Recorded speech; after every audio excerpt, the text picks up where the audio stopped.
Okay, Sir Ronald, andito po tayo, memorial ito sa mga victims of martial law. Can you tell us something about anong naalala mo sa martial law period? I was a martial law baby, no? And yung aking mga magulang are all employees of the government. Yeah. Mother ko nasa NAPOLCOM, yung mother ko nasa Department of National Defense. At hindi lang Department of National Defense, Office for Detainees Affairs. Grabe. So while I was growing up, narinig ko yung kwento about police corruption, abuses. Narinig ko yung kwento about detainees being raped, si Nelia Sancho, from my mom. So, ang politicalization ko is not from the movement. It's not from leftist books. It's from my parents who are all government employees. Yun yung, doon ako nabuhay. Naalala mo yung time na nagkaroon ng announcement ng martial law, si Kit, Well, nung nangyari yun, I was less than 10 years old, no? Nung nangyari yung martial law. Pero wala kang memories as a kid? Meron kang memory, pero ang hazy. Ang preoccupation mo nun maglaro eh. Yeah. So, pero narinig mo, hindi nagmarka. Hindi nagmarka ko.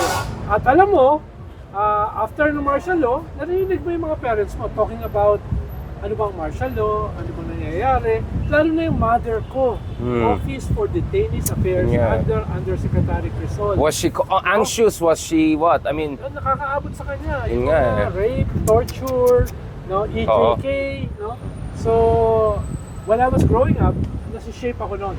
At looking back, tingin ko, yun yung naging foundation ko against authoritarianism. right. For democracy. Without my parents knowing it.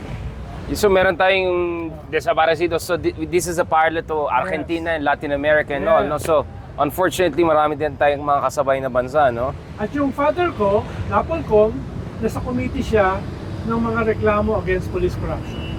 Ang dami ng mga pulis na nang-aabuso ng panahon na yan dahil very powerful sila. Yeah. So doon ako na-shape ng panahon Na hanggang ngayon, unfortunately, andun pa rin yung kultura na yan. Mark, ikaw, ano maalala mo sa mga, obviously, hindi ka pinanak para sa tayo, but ang point ko is, in terms of yung diskurso na narinig mo ukol sa martial law, as someone who has no ideological, mooring, if I can put it that way, Sa akin, the whole issue about martial law could be split into dalawang periods lang. As far as my adult life is concerned, that was pre-Duterte and post-Duterte. an understanding, oo. Siyempre kung pakikinggan mo yung side ng mga DDS and yung mga ano na yon, ang sasabihin nila, yung pre-Duterte, yung everything we know about martial law is kung ano yung pinapalabas ng ABS-CBN. Kung ano yung inaano ng mainstream media, kung ano yung kung ano yung pinapalabas, marami naman din is talagang based from This facts, it's historical facts, yeah. I mean, speaking of historical facts, I mean, you can see the names of the victims are here. I mean, staring you in the face. These are real people. I mean, let's pay respect to these people for heaven's sake. God bless their soul.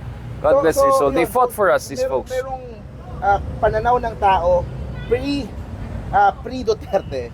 Meron na yung Duterte post pagkapanalo ni Duterte noong 2016.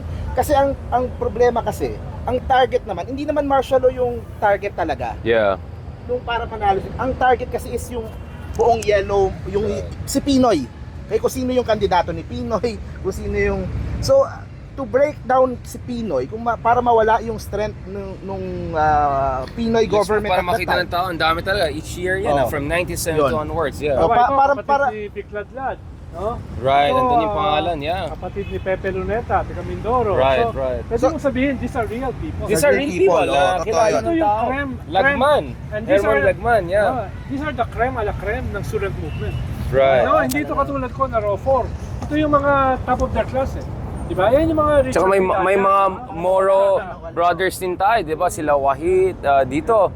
Si Harana, Abu Bakar, Ayun, si Herman Lagman. Ahil Ading, Herman Lagman is a lawyer. oh, Ahmad, Ni, Ahmad. Muqtadir Sari. Edsel Lagman. Right.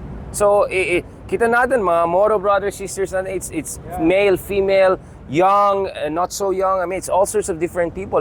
These are real people. These are real... Now, I get it. Di ba yun ang lumabas sa... Kumbaga naging unintended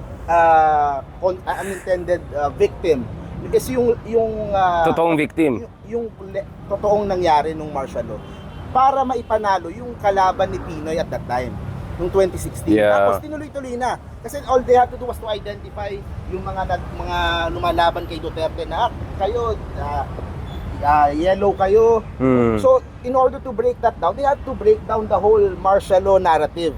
Ang naging epekto naman is bumango yung mga Marcos.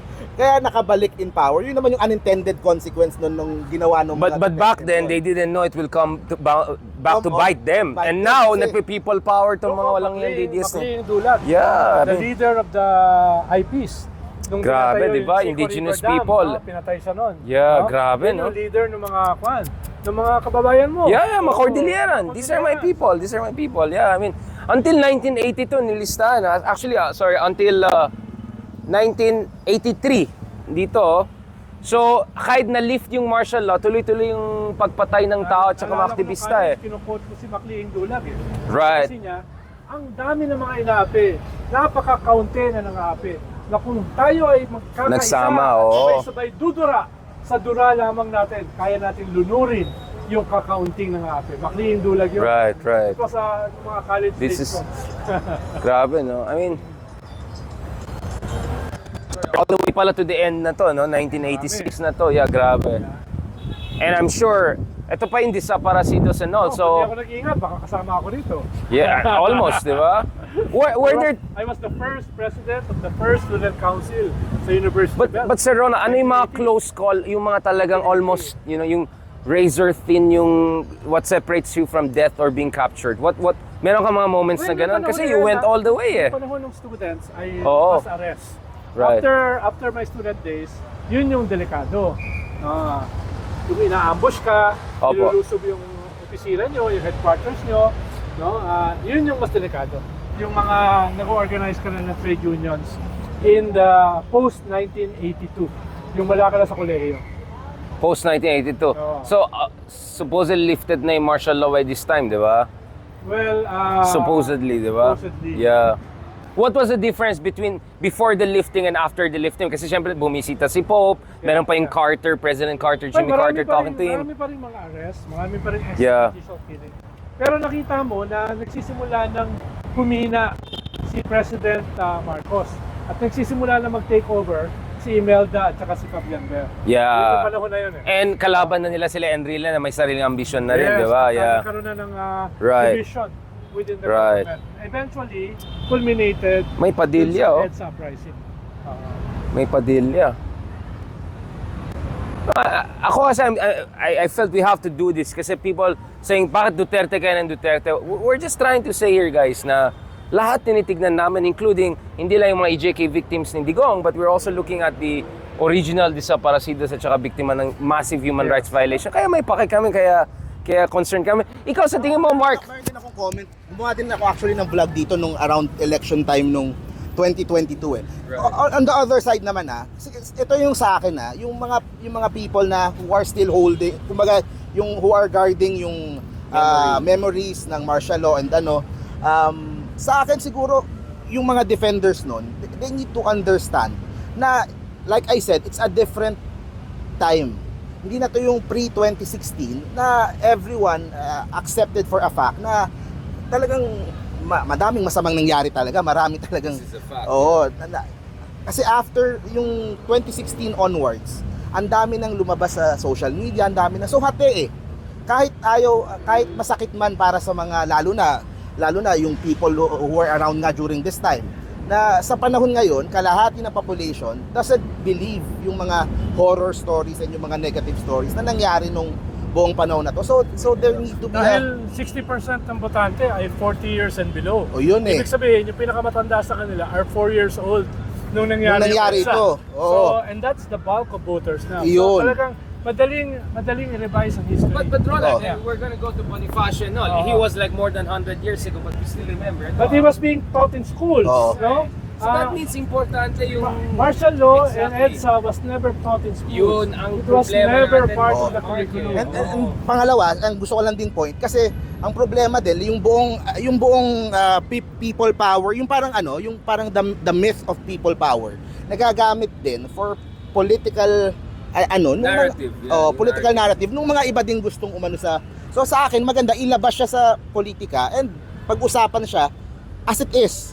Kumbaga pag-usapan talaga kung lahat nung involved doon, lahat nung kumbaga look at all sides, look at kumbaga have hanggang ngayon, hindi alam kung sino pumatay kay Ninoy. Oh, No? kasama pa natin si Bam Aquino Oh. isang araw, yes, di ba? yes. Kasama natin si Bam Aquino. But you were saying, Ronald, very good yung point mo na but we know a lot about Bonifacio. Mas idol pa natin siya ngayon kaysa before. No? It's in the book. So, kulang talaga tayo sa edukasyon. The problem is in the education sector talaga, no? Kasi walang defendant si Bonifacio na tumatakbo for political ano. Pero ito yan, kung merong Bonifacio Na na tumakbo. nasa Senado o tumatakbong presidente, yung legacy ni Bonifacio Right. malamang tinitira. Maganda yung point na yun kasi may nagsabi kay sinira si Aguinaldo kasi tumakbo siya laban kay Manuel Quezon. At si Quezon na black propaganda niya si Aguinaldo kaya ang daming galit kay Aguinaldo. So anyway, kung martir ka na wala kang sunod na pamilya, hindi ka gagalawin kasi walang political interest ng mga tao. So, yun ang nakuha ko dun sa interview natin kay Senator Bam. Kasi dapat ma-realize siguro nila na yung pag-defend kay Ninoy, it is ongoing, hindi yung Right. hindi yung parang yung naaalala natin pre-2016. They have to constantly defend kung ano yung katotohanan nung Nakita mo sa ba yung ginawa ni poster ng Pandesal Forum? Andun yung mga bayani, di ba? Ginagamit General na. Luna, Right. nandun si Aguinaldo. Wait, ito tapos po yung mga nandun si China boys? Marcos, Okay. tapos nandun si Digong, tapos nandun si Sara. Sa poster Ibang tapos klase. Mga speaker, sila Sasot, no? sila Herman Mga Chulapel, motherland, mga no? motherland. Yung mga ganun, no? So dinidikit nila ngayon dyan. So, makikita mo Walang rin yung iya bias. talaga yung mga pro-China na yan. Oo. Ang binabandera nila si the old Marcos, Right. habang anti-Marcos sila ngayon, Yeah. anti-Bongo. Tapos binabandera nila si Aguinaldo, Mm. no? Parang yung off lang doon si General Luna. Dun sa- No, but Sir Ronald, before last I go to the economy issue where I think maraming kakulangan ng sa kasalukuyan na administration. Let's talk about if Bonifacio were a leader today, how would he make sure na hindi tayo sunod-sunuran sa Amerika at hindi rin tayo tuta or mahina pagdating sa China? mahalaga Ano yung itong- balance diyan? Mahalaga itong kartilya. Yeah. Na ginawa Tingnan natin, oo. Ginawa ni Aguinaldo, ni Bonifacio at saka ni Emilio Jacinto. Right. No? Our youngest revolutionary leader. Right. Dahil napaka-modern nun eh. Parang nakikita mo, yung ating mga revolutionary ay Right. hindi lamang reactive sa mga Kastila. Meron silang proposal. Vision, yeah, may No? Yes. Kaya yun yung isang maganda. Kailangan balikan sana itong kartilya. Yeah. No? It's a modern Ang document. buhay na walang banal It's a modern at marangal na document. layunin Imagine, it was ay made halos more than walang 130 years ago. Oo. No? Pero modern pa rin panginibang siya. at Oh. imit na Pati pa. ito, yung sa women. Yeah, exactly. Pati yung sa women. Sa kababaihan, no? Yan, diba? Correct. Oo. Galing, no? Sobrang ahead of time. Ito yung pinaka-lodi mo, di ba? Sa lahat ng mga revolutionary katipuneros natin, no? Grabe. So, yun ang sinasabi ko, ito yung foundation natin eh. Tapos, kung ano nang kaiwanan ng ginagawa natin ngayon sa mga politiko na, we started like this, tapos, anyari, di ba? This was 130 years ago. I know, well ahead of everyone else in Asia. Last point, Sir Ronald, I know medyo late tayo nag-start kasi hindi pwede yung iba pumasok na yun. Just kidding. Joke lang. Ito, huli na to. Pag-usapan natin ng ekonomiya kasi syempre, naintindihan ko rin mga kababayan natin na parang, ganito, the way I see it, Ronald, is like that. Expecting ordinary people to be engaged in itong mga debates na to is like someone expecting us to be engaged in, I don't know, stock market debates in Wall Street or whatever. Kasi wala naman tayong power eh. Hindi natin makontrol yan eh, di ba? So, of course, it's not an excuse for you not to be involved. Pero naintindihan ko ibang tao. Sa akala nila, we're just trying to survive every day. Napakamahalang presyo ng bilihin and all.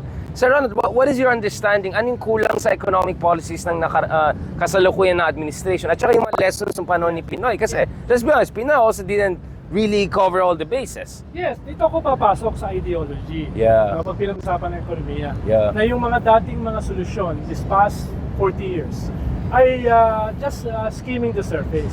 Ibig sabihin, the past 40 years ng economic policy only shows na we have to go deeper. We have to go to the system. Right. And we have to propose changes to the system. No? Especially yung relasyon natin sa mga foreign huge companies. Right. Without Multinationals. advocating the linking. No? Yeah. Yun yung sinasabi ko. At dito, kulang tayo sa education. Ito yung kulang sa progressive movement. Yeah. We failed to educate our people about the root causes of our economic problems. Kaya paulit-ulit yung mga problema about inflation, yung mga problema about Food security. security, mga ganun. security, So, ang sinasabi kulang sa atin is, underspending, we did not build our own manufacturing base, our own basic national capacity. Simpleng flood control. You Right. cannot have 5,500 flood control projects. You need only one. At doon mo makikita ang role ng state. Right. Diba? Doon mo makikita ang role One ng integrated. budget. Isa lang, no? Water impounding, huge underground cisterns, maayos na drainage projects, maayos na flood control, etc. And this can be done kung at hindi under a profit motive capitalist system. Ito ay kailangan hindi ito kikita eh. Hindi ito kikita immediately, no? Immediately ang kita nito is long term, no? State interest, Oo. national interest Pero kasi yan. very yeah. basic siya. Ano Yeah. mangyayari sa bansa mo? Sino pupunta sa'yo para mag-invest? Kung ganyan ang iyong flood control. Di ba? Right. Corruption, mismanagement. Sa akin naman yung sa jeepney modernization. Right. Na lumalabas ngayon sa Senado, iniimbestigahan ngayon. Parang it's a lost opportunity para suportahan yung mga local jeepney manufacturers natin. manufacturers, Ang yeah. laki ng budget na nilaan para doon sa bumili ng mga Egypt daw na made in China, na hindi mo naman madaling masira yung iba. Madaling masira. Okay, pero we have local manufacturers na kaya namang no? na ang haba ng experience to create itong mga modern na jeepneys. Jeepneys. Kaya mahalagang usapin yan, transportation. Manufacturing and At isa yan na sinasabi ko like flood control na hindi ka immediately kikita. Yeah. No? Mag-i-invest At hindi ka dyan pwede long term umasa sa private sector yes, na yusin mag-i-invest ka agad. ka dyan long term Yeah. mass transportation system. Hindi, kanyan yung ating elites kasi ay mga carpetbaggers. Ibig sabihin Right. quick profit. Yun ang Yeah. habol nila. Yung flood control, yung mass transportation, long term yan. No? Yan yung mga resulta ng social pact sa Europe halimbawa, for lack of a better example. Nag-usap ang mga capitalists, ang labor and cooperatives, and the state para yung kita ng kanilang elites ay dalhin sa Doon modernity. kailangan ng vision kasi Sa Mark, I modernity. understand na ayaw mo ng ideological debates but sometimes kung wala kang framework, wala, you're just gonna go autopilot mode. Kaya walang fundamental change. Tingnan mo yung Vietnam, Thailand, lahat sila may industrial strategy, may land reform, lahat inayos nila yung basics infrastructure. Halimbawa, para ayusin mo ang Laguna Lake, Yeah. biggest cistern na pwedeng puntahan ng tubig ulan. Right. At the same time, create potable water, create energy, create employment. Ang usapin dyan ay at least 2 decades. Diba? Yeah, long-term Sino plan. mag-invest dyan ang kapitalista? Yeah, Wala. wala. Dahil ang gusto nila, yung kita, Mabilis, boom, boom. quick return in Yeah. investment. Dyan papasok yung mga Estado. progressives. Dyan Oo. papasok ang Estado. Yeah. No? Dyan kinakailangan ang long-term vision na usually ang dala-dala ng progressive movement. Hindi dala ng mga neoliberal. Maraming salamat Sir Ronald on that. Sana tuloy-tuloy natin itong usapan.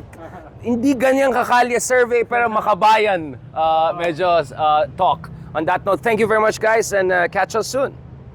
RRM in the house. Yan. Ganda, ganda, ganda.